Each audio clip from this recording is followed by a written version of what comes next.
Yo, what up? Welcome to another episode of the F&S podcast, the J Sideline edition. Shout out to the F&S family. Matt with Freeze Corner,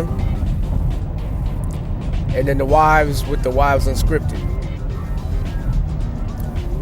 This morning, I'm going to be talking about a couple of things that has happened lately since the last episode I did. I'm going to start off with this New York Giants releasing Daniel Jones. Well, some people may have questions about if they're handling this the right way, business-wise, morale-wise, for the team and whatnot. Personally, my thoughts was that Daniel Jones, they should have moved on for him a couple years ago. My personal opinion. But now they released him in the middle of the season. And the way they did it, it's kind of in a way that I've never seen it done before when the team releases a quarterback. Because we was getting reports saying that Daniel Jones, not only did he lose his starting job, but he didn't even practice at the quarterback position. Like, they had him in practice playing a safety spot for like the scout team or something like that. That part right there was kind of crazy. I never seen nothing like that before. I don't know if I was a coach and I was moving on from my starting quarterback, I'm not going to sit here and experiment with him at another position like I still want to keep him on the roster. Or like he still has a chance to stay on the roster. Like, his position as a professional, you've been trained in this position for years. So to be able to pick up and learn another position that's a night and day different world from the one that he played, I don't think that was productive. I mean, you probably didn't do yourself any favors with the scout team. But it's what the rumors was out. Now, whether that's true or not, I mean, I don't got no camera. I don't live in New York, New Jersey. I don't live over there. I live in Detroit, Michigan. So, you know, it is what it is. But it does look worse when you do something like that to me. For a while now, at least for the off season that led up to this season, so many things have been coming out about the Giants front office that makes them look like a clown show. All the Hard Knock episodes that's been leaking, you know, the clips where they sitting down at the table talking about what they're going to do with Saquon Barkley and whatnot, talking about this is going to be the year for Daniel Jones, talking about what we should do in the draft. The general manager had his kids in the office. He had his kids in the office and he was asking them, what do you think we should draft? Or who do you think we should draft? And the kids was like, I think we should trade up and get Jaden Daniels. Man, look. The Giants got him a stud receiver in Malik Neighbors. But to still have Daniel Jones at quarterback, to let Saquon Barkley leave the building without offering him a contract at all. The owner, I think it was, he was talking about he was talking about how much he was going to lose sleep and stuff like that if he went to the Eagles. Dog. Man, look, that dude must be in nightmares right now, bro. Because Saquon balling out. All that stuff that people was talking about, like Christian McCaffrey being the best running back in the league, yeah, you need to think twice about that now. Christian McCaffrey was set up really well to look like the best running back in the league last year. And Saquon wasn't. And now Saquon has his team that has him all set up to look like the best running back in the league. And he's showing out. He's doing things that have never been done before. Doing things that have never been done before. Everybody was going buku over that reverse hurdle that he did. Those are things that Christian McCaffrey can't even do. Saquon doing stuff that Christian McCaffrey can't do. So Giants let that kind of a talent slip out their hands. And to be honest with you, it was best for Saquon because he wouldn't have had the chance to do what he's doing with the Giants that he's able to do with the Eagles, because the Eagles have a strong offensive line. For the Giants, the offensive line has been the issue since they drafted Saquon Barkley. So it is what it is. But Daniel Jones, though, like after his best season in the Giants uniform, which was a mediocre season by quarterback standards. His best season was a year where he threw like 15 touchdowns, had 7 interceptions, and like I don't even think he had 3,000 yards passing. It was some low number. They went to the playoffs and whatnot. They beat Minnesota. The Giants was like, yeah, we need to sign this dude long term. They signed him to a however many year, $160 million contract. I think it was like a 4-year, $160 million contract, if I remember correctly. And then, dog, like, this dude, he get first year without Saquon, man. He's not looking good. He's not looking good. Had the Giants done the best by him? No. Because every quarterback needs to be protected. So if you don't do your job as a franchise to protect your quarterback, keep him standing up, not feel threatened every single time he's dropping back to get hit before he throws, messing with his internal time clock, then you're building your offense the wrong way. That being the case, though, good quarterbacks should be able to show something, even in those moments, that they belong. Daniel Jones never gave him that. So it's been time to move on from Daniel Jones. Now, the bad part business-wise about this is because they signed him to that extension contract, Daniel Jones is still getting $92 million from the New York Giants. Talk about fumbling your job. Like, if I'm the owner of the Giants, general manager's getting fired. Might be some coaching changes. Normally, general managers like to come in and they like to bring the coach that they like up in there. You know, playing this political game. Is Brian Daboll a bad coach? Personally, I don't think he's a bad coach. But the hand that he's dealt, he probably could have pressed the buttons of change earlier. And this might cost him his job because he decided to roll with what was there. Committing to mediocre talent is, or be below mediocre if you talk about Daniel Jones.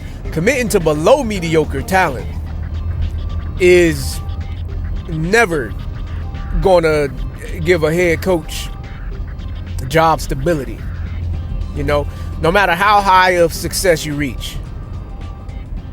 You know, I mean, look, Daniel Jones has shown so much that he can't process decisions fast enough. He's not accurate. Dog, it was been time to move on from him. Now, to have him practicing with the scout team or whatever at the safety position, that's kind of a crazy thing. Like me personally, if my mind is made up to move on from Daniel, I'm not experimenting with him at another position. I'm not doing that. Now, here's where things get interesting for me, though, because they starting Tommy DeVito, which was the quarterback. They won a game or something last year with him when he played. He had that like Italian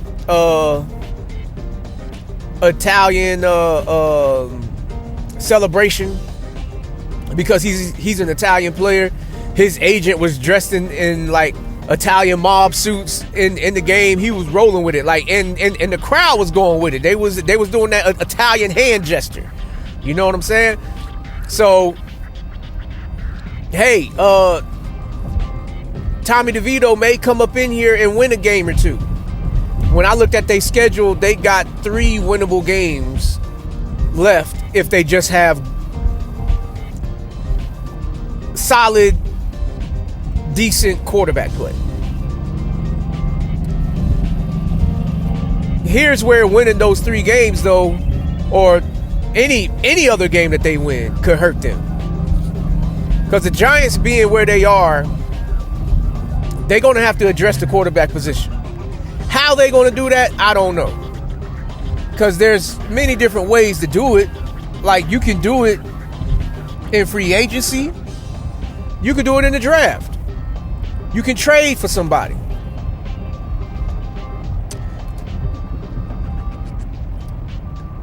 The Giants right now, they are not close to winning that division. Right now, the order of that division right now is the Eagles, the Commanders, the Cowboys, the Giants. So to me, your roster is not ready to pay a quarterback big dollars to come over here and expect an immediate change, or trade for a quarterback and feel like, oh yeah, that's all we need right there. I mean, perfect example. Look at what's going on with the Jets, bro. I mean, look, the Jets, bro, that's a sad story over there. But for the Giants, ideally, you should want to address this problem in the draft. And there's a couple of quarterbacks coming out in this draft that the Giants could definitely use. I know my partner, he a Giants fan. He really want them to get the Cam Ward kid from University of Miami. Shedeur Sanders is another option too. Shedeur. And then, Jalen Milroe from Alabama, Carson Beck from Georgia, Quinn Ewers from Texas. I think Jackson Dart on Ole Miss. I think he's supposed to be coming out this year. I'm not sure if Dylan Gabriel off of Oregon is supposed to be coming out this year or not. But anyway, there's some options in the draft coming for the Giants. And ideally, you want to have yourself in position to get the number 1 quarterback that you like. So right now, every win that you tally on your record could put you in a further position back in the draft board to where you're going to be pressured to trade up to get the quarterback that you want, or you're going to be settling for another quarterback. He's not the top quarterback that you want, but he still could be good for you. Regardless of what really happens, though, it seems like every loss will do them a favor right now. Every loss that gets tallied on their record will do them a favor because it will solidify their spot at the top of the draft. But if they mess around and win a game or two, then you're talking about a team that's going from picking top 3 to possibly picking 5 to 10. And that could be the difference between getting the quarterback that you want. We know the league, they overvalue the quarterback position right now, and quarterbacks fly off the board early and often. Like, how many drafts have you seen where quarterbacks are picks 1 and 2? Picks 1 and 2. So there you go. Where they currently sit at right now is picking number 2 in the draft after Jacksonville. I don't think Jacksonville is going to stay the worst team on the draft board. I think Jacksonville might win a couple more games. Probably with 4, especially with the division opponents, because haven't played Tennessee at all yet. Got another game against the Colts. That's where one of the wins came from. Got to play Houston twice.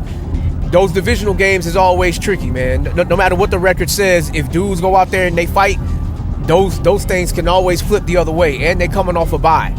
So, you know, Jacksonville, I don't think they will be the first team picking overall. But for the Giants, you competing with teams like the Raiders. You know, the Raiders, they still trying to figure this out too. They could be a team that threatens that. The Titans could be a team that threatens that. Who knows with the Jets? The Jets could be a team that threatens this. The Cleveland Browns, that could be a team that threatens this. Pretty much just look at all the bottom teams in each division. Those are teams that could threaten this. So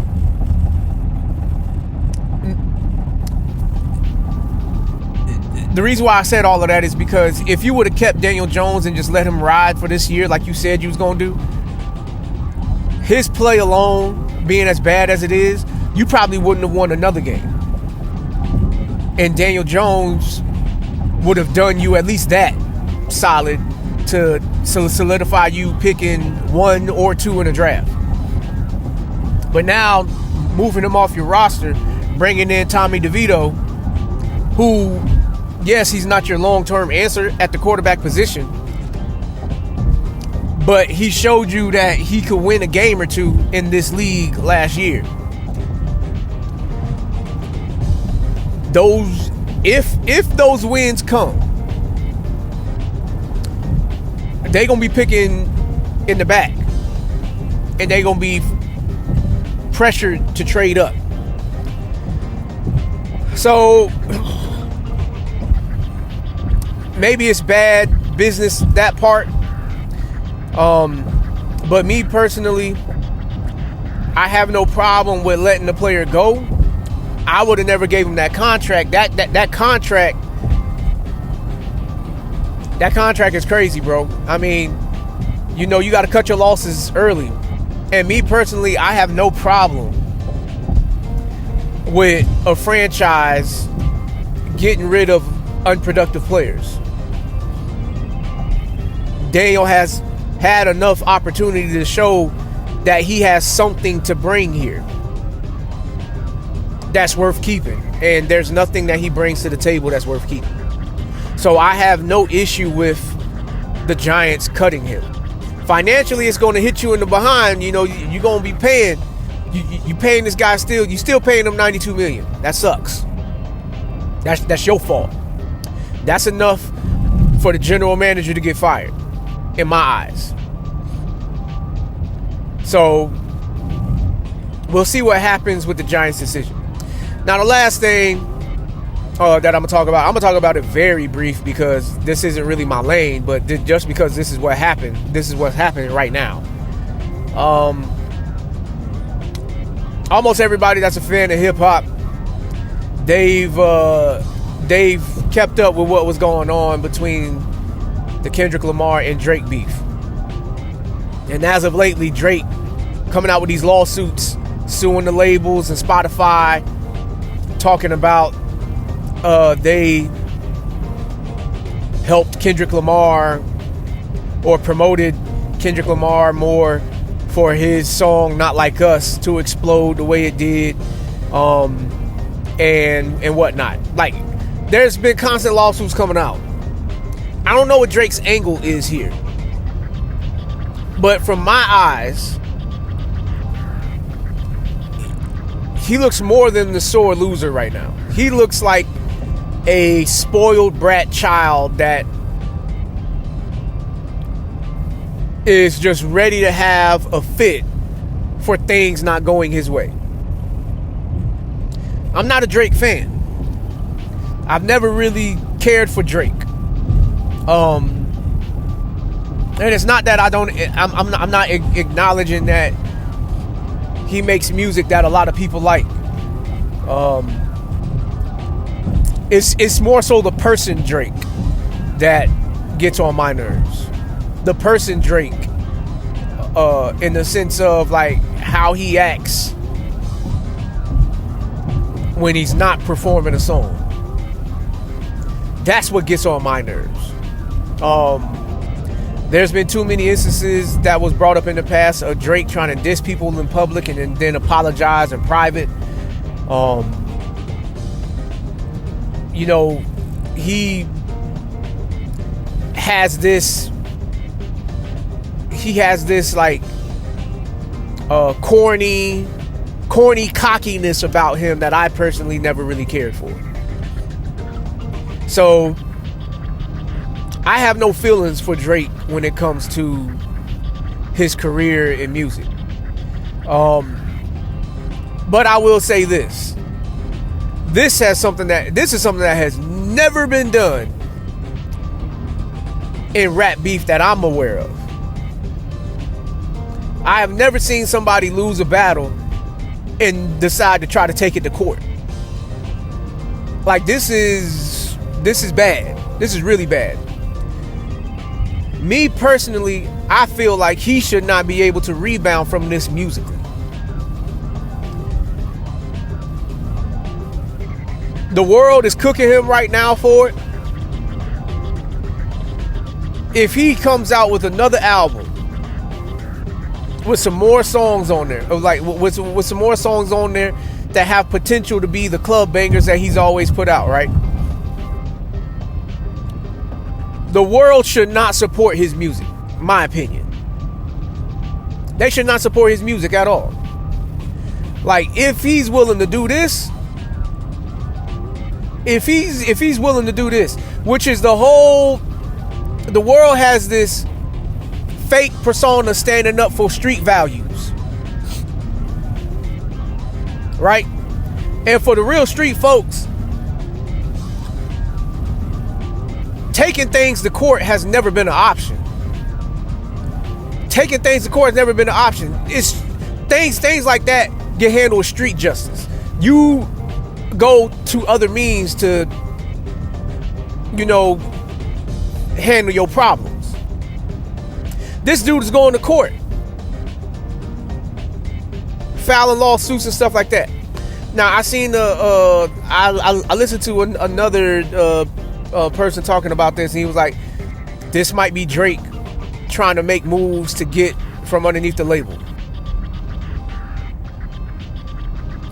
If that is the case, I don't think this is the angle that you take. This makes you look bad in so many different ways. And one of the things that they brought out too was that Drake was mad talking about something with these bots. I don't even know what these bots are, but something with bots that helped promote and contribute to the success of the They Not Like Us record. The interesting thing is, from what I heard, This is something that a lot of the most successful artists in music business benefit from. Drake himself has benefited from this, from what I heard. So if those things are true, if Drake himself has benefited from this, and now he's going to court over something like this, that's more than biting the hand that feeds you. Like, dog, like, you are still tied to them contractually, and you sabotaging your own career, potentially ending it. And this makes Kendrick look even more not only like a genius, but almost like a prophet. Because in his opening record for the diss, where he had that like slow thing where he was talking about